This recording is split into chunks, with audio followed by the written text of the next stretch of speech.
Est-ce que tu connais le point commun entre Adil Rami, Riyad Mahrez, N'Golo Kanté ou encore Jamie Vardy? Eh bien, tous ces joueurs ont atteint le plus haut niveau du football mondial sans jamais être passés par un centre de formation. Alors tu te demandes comment faire pour devenir footballeur professionnel sans passer par le cursus classique d'un centre de formation. Je m'appelle Nassim Tirech, je suis agent licencié FFF et dans cette vidéo, je vais essayer de te donner quelques clés pour atteindre cet objectif très compliqué mais réalisable. C'est parti!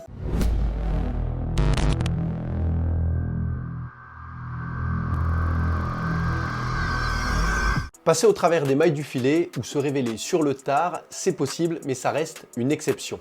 Si on prend l'intégralité des effectifs de joueurs professionnels, l'immense majorité a connu le parcours classique, centre de formation, contrat pro, etc. Mais si tu n'as pas eu cette chance ou cette opportunité, la possibilité d'y arriver par des chemins de traverse existe, mais ça reste très rare et très compliqué. Le premier objectif que tu dois te fixer, c'est de calquer ton parcours sportif sur celui d'un joueur professionnel, évoluant en 17 nationaux, 19 nationaux, puis dans les championnats nationaux, seniors, N3, N2 ou national. Le but, c'est de toujours évoluer au plus haut niveau de ta catégorie et de continuer de te confronter aux meilleurs joueurs de ta génération.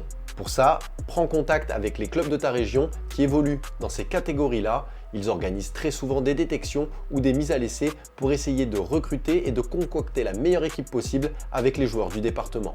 Certains clubs amateurs suffisamment structurés offrent même des possibilités d'hébergement et de scolarité adaptées si tu ne résides pas dans leur zone. Mais évoluer dans ces championnats nationaux ne sera pas suffisant, tu devras évidemment être au-dessus du niveau global du championnat, de tes coéquipiers et de tes adversaires. L'idéal sera de faire 2 saisons pleines dans chaque catégorie avant de passer au niveau supérieur, donc 2 ans en 17, 2 ans en 19, 2 saisons en N3, puis 2 saisons en N2 et ainsi de suite. À savoir que le gap le plus compliqué à franchir sera le passage entre les U19 nationaux et les championnats nationaux seniors de N3 ou de N2. Mon conseil sera de trouver une équipe amateur dont l'équipe première évolue déjà dans les championnats seniors nationaux, donc National 1, National 2, National 3, mais également un club qui possède des championnats nationaux au niveau des jeunes U17, U19. Le deuxième objectif que tu dois te fixer, c'est de calquer tes entraînements sur ceux d'un professionnel. Tu seras en concurrence avec des joueurs en centre de formation ou déjà pro qui s'entraînent 5 fois par semaine minimum. Tu ne peux donc pas progresser autant, voire plus vite qu'eux, en t'entraînant moins. Donc à toi de te faire un programme, d'ajouter des entraînements, que ce soit physique ou technique, avec un coach ou sans, pour compléter ce que te propose déjà ton club. Un abonnement dans une salle de sport sera quasiment obligatoire pour bénéficier des mêmes conditions d'entraînement que l'on peut avoir dans un club pro ou dans un centre de formation. Donc à toi d'avoir la détermination, la motivation et la rigueur pour t'entraîner comme un pro.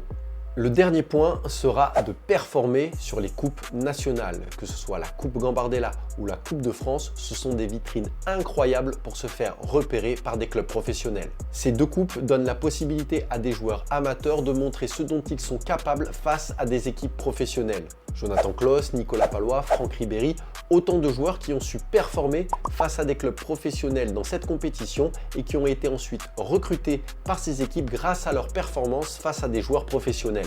Donc même si tu évolues en R1, en N3 ou en N2 mais que tu es capable de faire de gros matchs en Coupe de France face à une équipe d'un niveau supérieur, eh bien ces clubs pourront s'intéresser à toi lors de leur prochain recrutement.